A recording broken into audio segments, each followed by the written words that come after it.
Je tiens à vous dévoiler cette confidence. Le président Paul Biya, le père de la nation camerounaise, ceux qui vivront sauront qu'il est l'homme qu'il faut en cette période de mondialisation globale. Plus vous sollicitez sa mort, vous le rajeunissez, car le 13 février 2019, il n'aura qu'un an de vie spirituelle. Et Jésus-Christ, notre Sauveur, a respecté sa promesse, car il avait dit, je reviendrai juger les vivants et les morts. Il est descendu sur ses 12 apôtres lors de la Pentecôte récente, 2018. Le 13e apôtre l'a retenu à Vomeka. Il devient son conseiller technique spécial.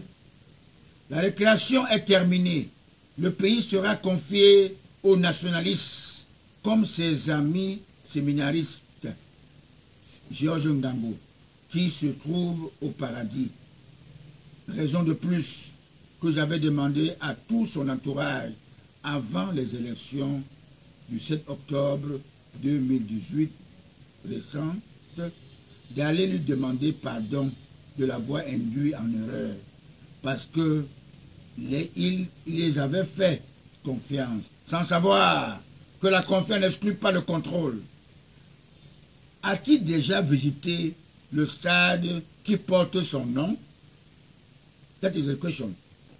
Je viens d'être inspiré des bons anges de Dieu, mes très chers compatriotes camerounais. Tous ceux qui m'ont sous-estimé, comme ils avaient sous-estimé le choix de Dieu pour notre pays, le Cameroun, l'Afrique en miniature, parce que Dieu savait que le Cameroun est très convoité par les prédateurs. J'ai reçu du Saint-Esprit cette recommandation à vous transmettre, parce qu'en 2016, j'avais sollicité un 3e septennat à notre seul héros qui nous reste en Afrique noire, son Excellence Paul Biya. Tous ces apprentis sorciers, francs-maçons, m'ont traité de débile mental et m'ont traité de tous les mots d'oiseau. En conséquence, vous ne voulez pas vous repentir comme le malfrat Barnabas avec notre Sauveur Jésus-Christ sur la croix que vous avez poussé à la mort.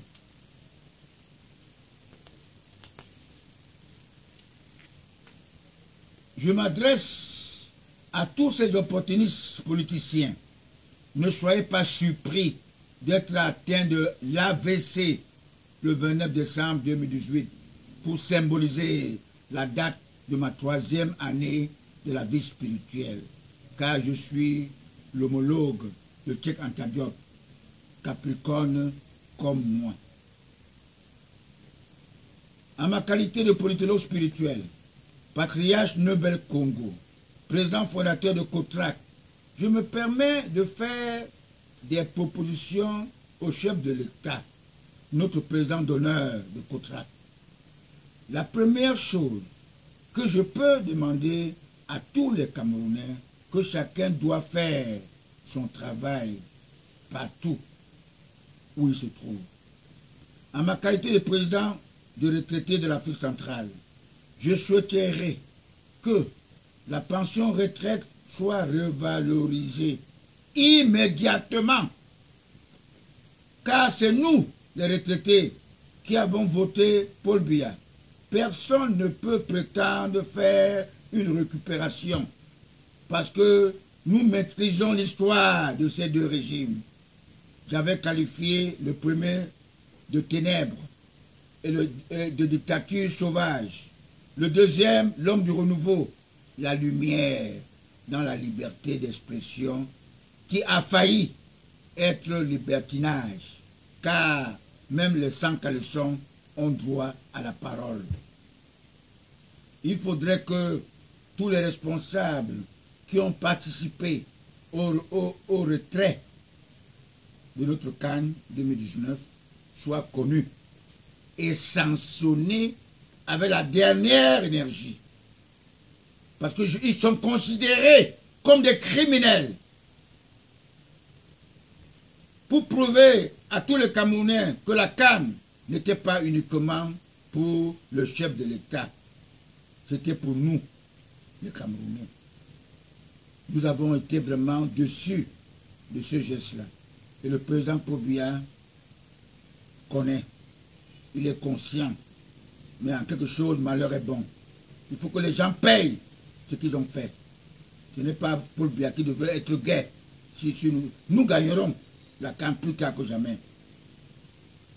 Mettre en place le gouvernement des grandes opportunités, parce que tous les Camerounais sont inquiets, parce que ce sont les mêmes opportunistes politiciens qui sont en place.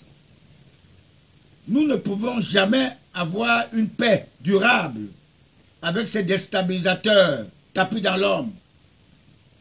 Ils dorment avec nous.